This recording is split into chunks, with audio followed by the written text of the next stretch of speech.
So we're talking about Candace Owens. Candace Owens is back at it again, updating us on the investigation when it comes to Charlie Kirk, because that being her friend, she is not satisfied with the investigation, not only from local police and law enforcement, but from the Department of Justice and the FBI as well. So we're going to get into some information Candace is going to give about the investigation, give us some updates and some interesting things she's seeing recently in her own investigation into Charlie Kirk's assassination. So check this out from Candace over on X. What did she say? She said on 9/10, the day Charlie Kirk was assassinated, a contracted U.S. military owned by ClassE LLC flew around the campus at around the time Charlie Kirk was assassinated. Now, we haven't heard a lot of information on this, but Candace, I'm sure, is going to speak about it in very, very soon to come live streams, right? She also said an Egyptian Air Force jet departed Provo in the morning, completing its first ever trip to Utah. Why is that? Who were the passengers? She wants to know. And this person makes an interesting point. They say that's the wrong question. It ain't who were the passengers. It is who cleared the flight plan. The Egypt Air Force jet SUBTT didn't file through civilian FAA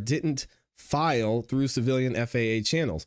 It went dark on ADS-B between Provo and Wilmington. A military transponder switch off protocol usually granted by joint authorization. Uh-oh.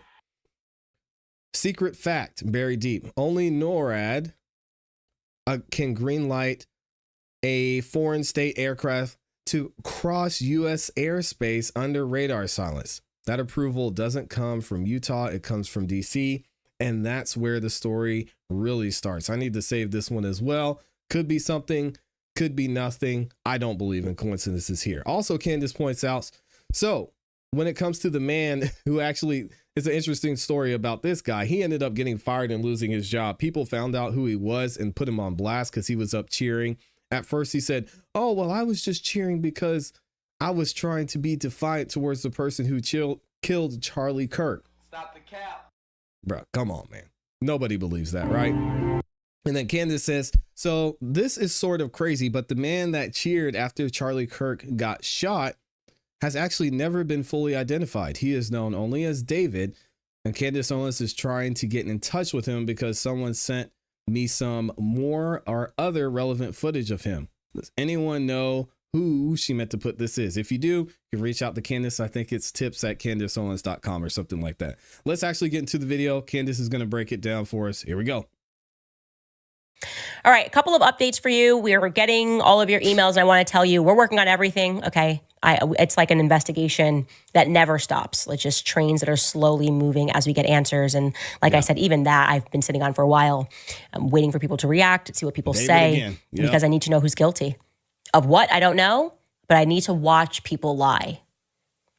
Now, one area of conversation that I haven't said much about, but I want you to know we are still working on it, are the two planes that day, right? One of them being the plane that people have recognized is military. That's tail number N1098L. So this plane left from Texas, went over to Utah right about the time that Charlie got assassinated. It dipped real low. It seemed like, who knows what this plane was being sent there for, but the fact that this plane had been used in the military rightfully alerted people to the fact that they may have had some knowledge. This plane may have had some knowledge of what was going to occur.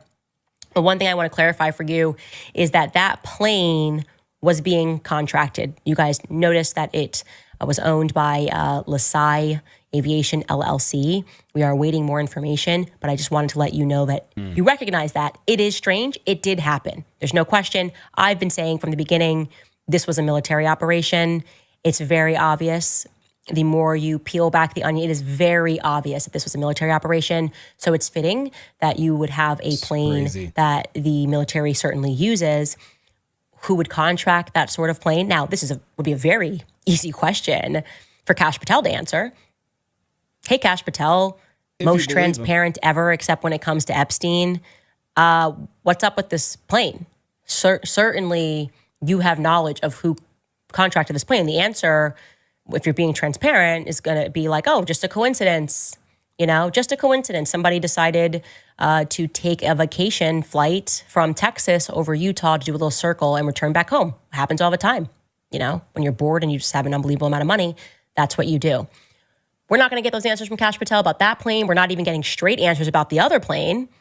That's the plane where Derek Maxfield, his wife Shalane Maxfield, they sold some beauty company for billions, I believe. And they now just run a human sex trafficking organization in Utah. That was that plane. I can't remember. 888 is what I actually remember. And it seemed as though that plane left. It went to Page, Arizona, and it appeared that the ADS-B transponder turned off. Now, what Kash Patel told us is different from what Derek Maxfield told us. Derek Maxfield on Instagram clarified that the Air Traffic Control Center was in agreement with them that they could stop transponding. Kash Patel says that plane never stopped transponding. So I don't know what the truth is, and I'm not even pretending that we're ever going to get the truth. What I can tell you is that the investigation that we have been privately conducting has led to more questions than answers. Obviously, multiple pilots, people that work at these airports, people who are invested in this story have reached out, and I'm grateful for that. Multiple people have confirmed that this plane was a little bit weird that day. It was supposed to land in Page, Arizona, in Millionaire FBO. Last second, it made a change. Just so you guys know, an FBO is just a private terminal. So if you're in a public airport, you go to Terminal 7. If you're flying private, you go to FBO, and it has a name. So that plane was supposed to land into an FBO called Millionaire. Last second, that plane decided to change and say, we are going to instead land into Signature, a different FBO. Apparently it landed into Signature. That's certainly what we were told. But there's something off about that, because when people are trying to look into it, somebody at that FBO at first said, oh yes, you've made multiple trips in the last couple of days. And then that person said, I don't know what you're talking about. No plane ever landed here. What? Multiple people have confirmed this for me. How is that possible? That there's something very unusual about this flight. They are guarding information about this flight. That doesn't make sense to me. I don't like that we've got feds guarding like FBO information. We've got feds guarding Dairy Queens. I don't know. Do you need your ice cream guarded? What is going on? Like, guys, you got to just give up. It's going to come out. Whatever it is going to come out. You would have to, and I wouldn't put it past you, you'd have to get rid of all of us. You've got like 7 billion people you've got to ethnically cleanse right now if you want us to just forget about the Charlie Kirk story. It's no... Well, not necessarily. Because not everyone is a Candace Owens. Some people just like their life and want to be left alone. So you have here, I'm sharing this information. I'm letting people know something happens to Candace, something happens to me. People might be kind of like, I don't know if it's worth it to consume this type of content anymore. I just try to live my life. So again, not all the time do you have to put fear into everyone. So to get someone from speaking, sometimes you just got to make an example of someone else. No one's forgetting it, okay? Not the ballistics guys on YouTube that we're all listening to. And no one's gonna let this one go because, and by the way, that's your fault. I don't know whose sadistic idea it was to make this a public execution, but let me tell you where you made the mistake, okay? In 1963, when JFK was shot, people didn't watch it on TikTok. People mostly read about it, and then the feds lied about it, and they heard about it. But to be able to have us watch that live around the world, you traumatized all of us. And not in the way that you meant to. You meant to traumatize us, and maybe then make us fearful and scared. And yeah, that happened. Then you made us really angry that corruption is allowed to be like this, just so blatant and so in our face, looking at us as if we're nothing. And what are you going to do about it? That's the attitude. What are you going to do about it? You wanted to traumatize us and then to, on a dime, flip and look us in the face and go, how dare you ask questions? People are grieving. Yeah, we're grieving because you assassinated Charlie Kirk in front of the entire world. If you had pretended he slipped and fell on some ice in the winter, maybe you wouldn't have this response. But you got our attention because you went after our attention. You wanted this for whatever sadistic reason. You wanted this to be a public execution, and that disturbs me. So you get what you get, okay?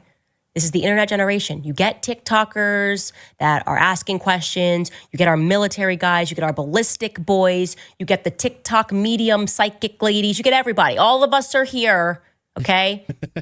It's like a high school class. You got all different types of characters here, but we're running this, okay? Right. We're running this. And we're not going to be nice to any substitute teachers that you try to throw in there and try to calm down. Nope, we're not doing that, okay? We're not calming down. We're pretty upset, and we're going to stay upset. Anyways, I'm going to tell you guys also an update about Josh Hammer, who's an idiot. He really is an idiot.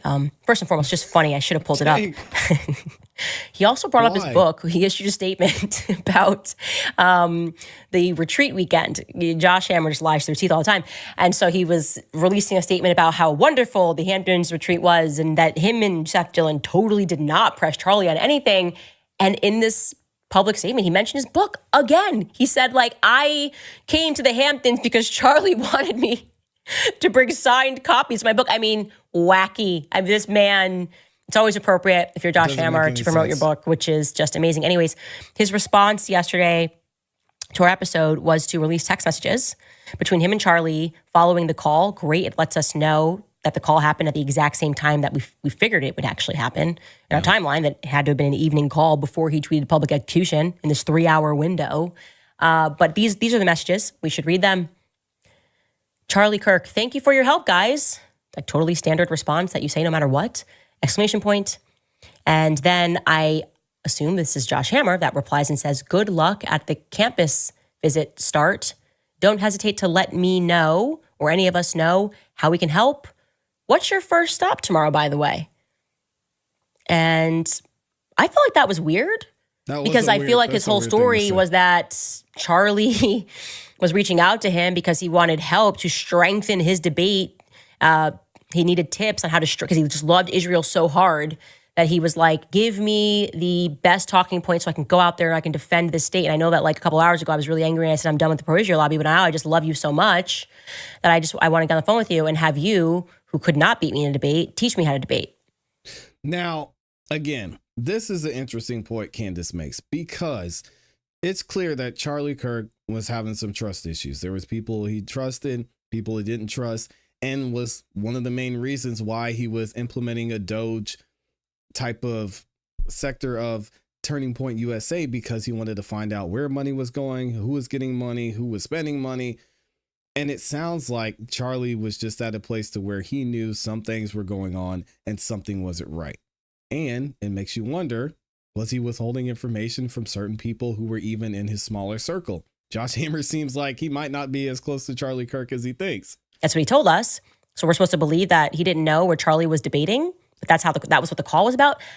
I don't know. I feel like you would maybe know, and that may have come up in a call where you were prepping for his debate tomorrow. It's not evidence, but where it's exactly it was that he was debating tomorrow. I don't know anything other than that Josh Hammer is an idiot who can't be trusted and lies through his teeth. I do want to get to speaking on the topic of Israel. All right, so we're going to leave it there. Y'all let me know what you think about this in the comments in the chat. Is Candace on to something? When it comes to this plane, I know we're going to hear more information about it. Candace, she usually likes to tease things a little bit more when it comes to letting information out. So I'm sure she has a lot that's going to be shown over the next coming days. You know, we'll be here to report on it and to give you guys that update as soon as possible. Let me know what you think about this situation. Was there something going on with Josh Hammer? Why is Josh Hammer lying? And Candace is continuing to put the heat on these guys and making them respond. I want to know what y'all think.